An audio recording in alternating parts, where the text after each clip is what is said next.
Pemirsa, terima kasih Anda masih terus menyaksikan NTV Prime. Ini adalah segmen terakhir dalam perbincangan kita kali ini. Saya akan minta kedua narasumber catatan tentang RUU yang paling Anda harapkan segera digolkan dan RUU yang paling Anda khawatirkan akan digolkan tapi dengan cara sistem kebut dan senyap seperti yang kita saksikan beberapa bulan terakhir. Oke, harapan saya pertama, kita perlu ya, ini wacana udah 10 tahun nih ketahan Iya. ya, tentu ya perampasan aset ya, kemudian ada undang-undang perlindungan PRT ya, pekerja rumah tangga, terus juga RUU masyarakat adat. Oke. Saya kira itu yang cukup jarang juga dibahas ya. Bagaimana memaksa DPR kemudian untuk lebih fokus kepada RUU yang sudah tertahan bertahun-tahun ini? Ditekankan urgensinya, karena saya kira dengan waktu selama itu mereka bahkan belum punya naskah akademik itu menjadi pertanyaan besar seharusnya. Meskipun ya potensi-potensi ya RUU yang lain yang aneh-aneh tetap ada ya. Dari kemarin kan wacana-wacana reformasi TNI, Polri ya, kemudian MK. Belum lagi kita belum ngomongin masalah komitmennya DPR terhadap anti korupsi, kayak gitu. Itu kan yang masih jadi masalah. Dan saya kira karena saya juga mau bicara pemilu dan pilkada ya, ini juga penting ya DPR untuk merumuskan satu sistem kepemiluan yang lebih baik gitu ke depannya, yang tidak lagi membuka celah seperti kita lihat bagaimana permasalahan pemilu kemarin. Apa catatan Anda kalau untuk khusus untuk undang-undang pemilu? Saya kira di undang-undang pemilu ya, tentu yang pertama bagaimana efisiensi ya ketentuan penyelenggaraan, kemudian secara kekuatan undang-undangnya, itu pertama. Kedua, bagaimana sistem pemilu, kayak gitu. Sistem pemilu kita masih ya dengan proporsional terbuka ya, kita masih melihat ya cenderung melahirkan money politik yang tinggi, dan kita sudah mampu untuk mengkomparasi antara proporsional terbuka dan tertutup sebetulnya, Mbak. Kemudian masalah dapil ya, kemarin kan DPR cukup bandel ya untuk kemudian tidak melaksanakan perintah MK gitu, kemudian mendorong KPU untuk tidak mengubah dapil dan kursi. Saya kira mereka harus memikirkan itu kembali, bagaimana UU Pemilu untuk bisa diajawantahkan secara utuh kayak gitu.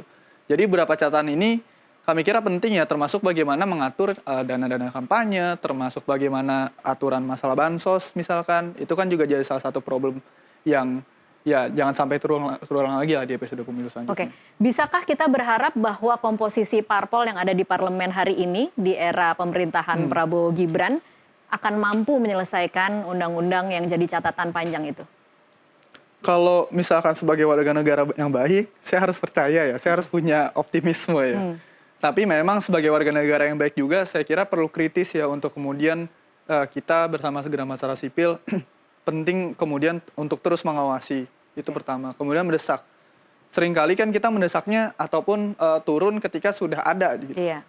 Kita perlu untuk lebih inisiatif dari awal, kita mengawal tersebut, mendesak partai politiknya. Jadi tidak hanya secara kelembagaan negaranya aja ya, DPR ataupun eksekutif, tapi kemudian partai politiknya harus kita desak. Kita kan punya perwakilan gitu di sana. Iya. Kita punya perwakilan, kita surati ya, kita ancam untuk tidak memilih dia lagi. Itu kan salah satu hukuman yang mutlak dalam proses elektoral kita gitu. Kalau ya kita harus inventarisir masalah mereka, orang-orang yang tidak mau mewakili kita ya secara utuh.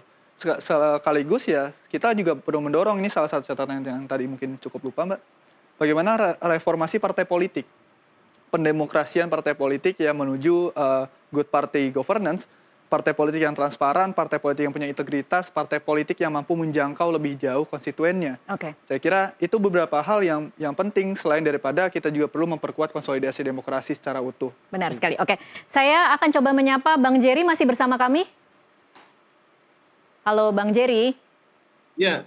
Iya, Bang Jerry, kalau Anda sendiri catatan tentang rancangan undang-undang yang menurut Anda wajib atau penting untuk segera disahkan, dan rancangan undang-undang yang menurut Anda mengkhawatirkan akan disahkan dengan cara sistem kebut dan tidak transparan?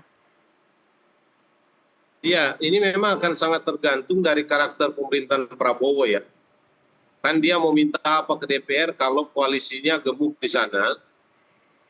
Karena sudah pasti karakteristik pemerintahan Prabowo ini akan berbeda dengan pemerintahan Jokowi, ya itu satu. Nah, jadi regulasi-regulasi yang punya kaitan dengan yang tadi saya sebutkan di awal itu, yang harus kita kawal ya, karena gini, ada sorotan begitu kuat tentang Mahkamah Konstitusi. Iya.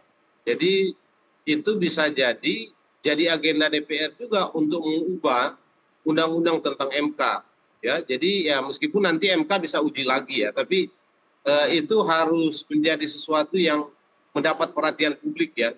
Dan semestinya kan tidak terjadi. Itu yang tidak sempat dikebut kemarin ya, Bang Jerry? Ya, sudah kehabisan waktu. Iya. Dan karena konsentrasi untuk ngurus IKN itu. Yang kedua, saya kira undang-undang tentang KPK. Jadi KPK kan sekarang sedang disorot juga. Dan ada kemungkinan ada revisi tentang undang-undang itu. Ini yang juga harus mendapatkan perhatian masyarakat sipil yang cukup kuat. Dan oposisi di DPR. Yang ketiga, saya kira memang tadi sebagaimana Mas Iqbal bilang, undang-undang pemilu ini harus kita ubah. Gitu ya, undang-undang pemilu harus kita ubah karena kita sudah menunda pengubahan itu sejak tahun 2021. Gitu ya, ini mau nggak mau, apalagi dalam undang-undang pemilu yang direncanakan oleh sebelumnya oleh Balik dan sebenarnya sudah berjalan itu, di situ ada undang-undang tentang pilkada. Itu ada undang-undang tentang pilkada juga di situ. Jadi dia bagian yang integral. Nah, yang ketiga, saya kira yang juga penting untuk diubah itu adalah atau yang mestinya menjadi agenda DPR itu adalah undang-undang tentang apa namanya sekarang ya, MD3 kah ya Mas Iqbal ya. Undang-undang tentang MPR, DPR dan DPD. Dan saya kurang ingat apakah DPRD masih masuk ke sana. Karena kan dalam konteks pelantikan hari ini kita melihat ada masalah dan itu harus disinkronkan dengan periodisasi kepala-kepala daerah yang nanti akan diatur dalam undang-undang pemilu kalau memang skemanya masih sama seperti itu. Baik. Nah, juga dalam kaitan dengan itu tentu undang-undang tentang pemerintahan daerah, ya. Dan kalau kita lihat banyak sekali masalah terkait dengan sumber daya alam kita. Lagi-lagi ini akan sangat terkait dengan karakteristik pemerintahan Prabowo. Kalau dia ngikutin cara pemerintahan Jokowi, ya memang agak sulit. Artinya yang mau saya katakan adalah salah satu yang membuat sumber daya alam kita itu dieksploitasi sedemikian rupa itu kan karena Undang-Undang Cipta Kerja. Iya. Menurut saya itu harus direvisi juga.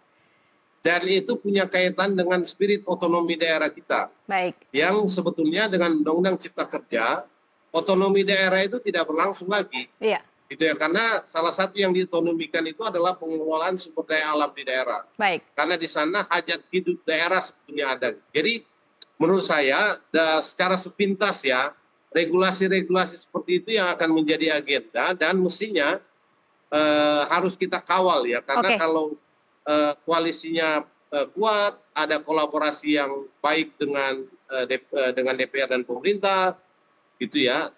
Pasti undang-undang ini akan lebih pro kepada kepentingan koalisi, kepentingan elit ya, dan lagi-lagi akan mengorbankan kepentingan rakyat. Publik. Oke, baik.